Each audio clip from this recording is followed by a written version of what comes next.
오늘 장 마감 30분도 채 남겨두지 않고 있습니다. 코스피, 코스닥 모두 1% 넘게 빠지고 있고요. 오늘 계속해서 장중 낙폭을 키웠던 양시장이었죠. 코스피는 장중에 3,200선을 내주기도 했는데 현재 3,204.6포인트 지나고 있습니다.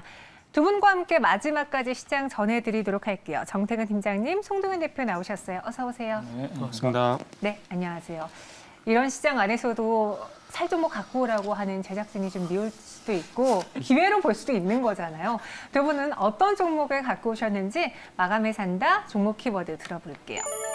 갤럭시 Z 플립 3 그리고 숨겨진 전기차 관련주. 앞서 최현호 매니저님도 다음 주에 나는 2차 전기차를 볼 거야 하고 가셨잖아요. 네. 동의하시는지요? 지금 친환경 관련된 주가 네. 좀 대세적인 흐름인 것 같아요. 2차 전지뿐만이 아니고 다른 어떤 친환경 관련된 종목들이 좋은 흐름이 좀 나타나면서 그 관련된 종목들을 보는 것도 좋은 전략 같다라고 말씀드려보고 싶습니다. 네, 이 전기차가 기존의 강자라면 최근에 그 후발 강자로 거론되고 있는 섹터가 스마트폰 부품주 그리고 디스플레이 쪽이거든요. 우리 정태근 팀장님은 그 후발주를 찾고 계신가 봐요. 후발주라고도 할 수도 있고요. 네. 그리고 항상 그 신모델이 나올 때마다 새로운 수혜주가 많이 나오잖아요. 그렇죠. 그래서 그런 측면에서 새로운 종목을 준비했습니다. 알겠습니다. 또 공부해야겠네요. 두 분의 종목 열어보도록 할게요. 송도현 대표님은 알티캐스트 그리고 정태근 팀장님은 아모센스. 정말 오랜만에 아모센스 저희가 방송에서 이야기하는 것 같은데요. 알티캐스트는 어떤 종목인지 왜 우리가 봐야 되는지 송도현 대표님 이야기 들어볼까요? 네, 알티캐스트는 이 휴맥스 그룹의 계열사죠. 그 디지털 방송용 프로그램 솔루션 개발 업체인데 사실 이쪽에 대한 모멘텀, 뭐 컨텐츠라든지 뭐 이런 부분까지 지금 통신사들이 연결해서 관련된 모멘텀도 있지만은 근데 가장 중요한 부분이라고 볼 수 있는 것이 바로 제가 앞서 말씀드린 전기차 관련된 부분이라고 말씀드렸습니다. 즉, 이 전기차 충전소를 운영하고 있는 차진이라는 회사가 있는데 이제 상장 준비를 하고 있고 또 알티캐스트가 그 관련된 지분 16% 가까이를 보유를 하고 있습니다. 그렇기 때문에 이 전기차 충전소 관련된 종목으로 알티캐스트가 새로운 모멘텀을 가지고 있는 상황이다라고 정리를 해볼 수가 있겠습니다.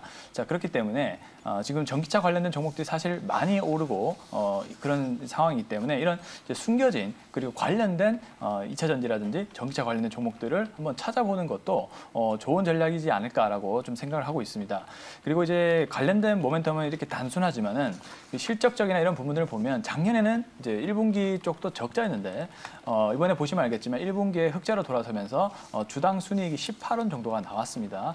그래서 보수적으로 봤을 때 뭐 꾸준히 현재 실적이 유지된다고 가정했을 때 그리고 향후에 물론 그렇지는 않겠지만 그리고 전기차 충전소 쪽이 약 40에서 50% 정도 성장률이 나오는 그런 상황이기 때문에 향후에 성장 모멘텀이 괜찮다라고 저는 판단이 됩니다.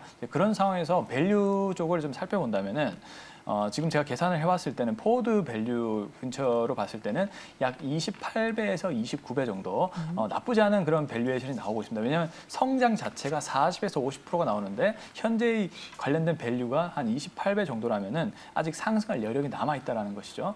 자, 그래서 이제 그런 관점으로 알티캐스트를 보시면 좋을 것 같고요.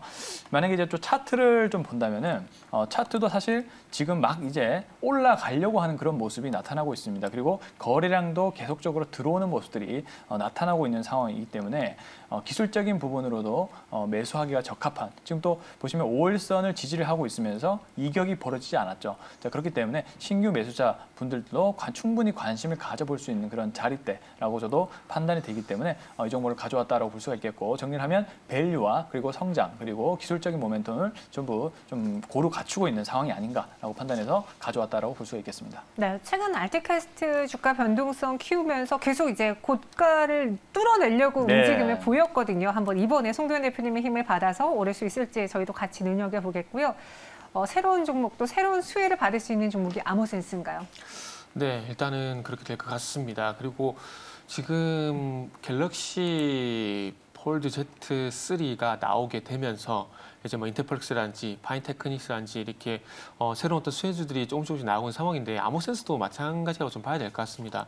그동안 뭐 이 회사 같은 경우는 그냥 IoT, 그러니까 사물 인터넷, 무선 충전 이 두 가지 키워드로 좀 보시면 될 것 같습니다. 그래서 그동안 뭐 무선 충전 같은 경우는 잘 아시다시피 갤럭시 S6부터 적용이 되게 되면서 뭐 캠트로닉스 같은 종목들이 많이 부각이 됐었는데 아모센스 같은 경우는 아무래도 비상장 그 시기에는 비상장이다 보니까 좀 부각이 또 되실 수가 없는 상황이었었고요. 그리고 좀 생소할 수도 있는데 최근에 상장을 했기 때문에 아마 그런 부분도 좀 있을 것 같습니다. 그래서 어찌 보면 무선 충전 관련해서 어떤 새로운 수혜주라고 좀 보시면 좋지 않을까 생각을 하고 있고요. 무선 충전 차폐시트를 개발을 하고 난 이후에 삼성전자 이제 공급을 하고 있는 회사라고 보시면 될 것 같습니다. 갤럭시 S6 시절 때부터 현재 공급을 하고 있는 상황인데요. 차폐시트 같은 경우에는 전자파를 차단하시니까 무선 충전 공간 내에 그 전자파를 차단하는 그런 시트라고 좀 보시면 될 것 같아요. 그래서 전자파를 차단을 좀 해야 될 필요가 분명히 있을 거고 이런 부분들에서 어떤 무선 충전 방해라든지 전류 방해라든지 이런 부분들이 발생될 수가 있기 때문에 필요한 부품이라 볼 수 있을 것 같습니다. 그래서 스마트폰 디지타이저용 그 차폐시트를 개발하고 난 이후에 현재 공급을 갤럭시 S21까지 공급을 하고 있는데 이번에 나오는 뭐 갤럭시 신제품 같은 경우도 당연히 공급이 된다라고 보면 될 것 같고요. 그리고 작년부터 아마존 태블릿 태블릿 그리고 킨들의 차폐시트를 현재 공급을 하고 있는 상황이고요. 구글 픽셀 버즈 그리고 자브라 무선 이어폰의 무선 충전 모듈도 공급을 하고 있습니다. 그리고 자동차 쪽에 컨티넨탈 쪽에서도 무선 충전을 현재 적용을 하고 있는 상황이기 때문에 이런 그 고객사 다변화 이런 부분들로 인해서 이제는 좀 흑자로 전환될 어떤 기대감 이런 부분들이 전반적으로 최근에 주가 좀 반영이 되고 있다고 보시면 될 것 같습니다. 그래서 시장이 좀 안 좋긴 하지만 그럼에도 불구하고 뭐 가는 종목은 가지 않을까라는 생각에 준비를 했고요. 매수가 같은 경우는 18,000원 이하, 목표가는 25,500원, 손절가는 17,000원 지지하도록 하겠습니다.